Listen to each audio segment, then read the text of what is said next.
Why can't we just turn the boats around? For several reasons. I have spoken to people in the Navy who have given reasons why they wouldn't do it. They worry about loss of life. They talk about sailors, British sailors, or about saving lives, not losing them.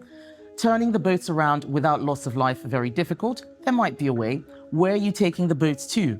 France. That's their territory. They can impound our boats. Do we want to go to war with France? Not really. But also, British tradition. Well, that's certainly not my That's not your policy. But the other thing is, they also have this problem. I was in France recently. They have the same problem. There should be some cooperation. We were paying their money for cooperating, not working. But this is a problem that needs a deterrent. It needs us to get serious.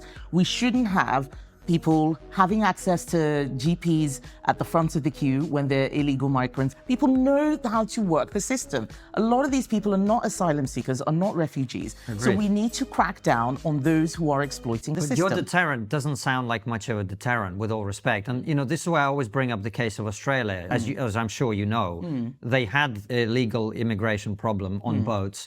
And then in 2013, they elected a government led by Tony Abbott. Last year, I think the number of people who came into Australia legally was 74. And that's because they have a very strong deterrent. Yes, and our deterrent policy was modelled on Australia's. But also, and Tony Abbott is a good friend of mine. I've spoken about this with him. He was one of the people who endorsed me along with Ron DeSantis. So I've spoken about this with people all across the world. Australia has places.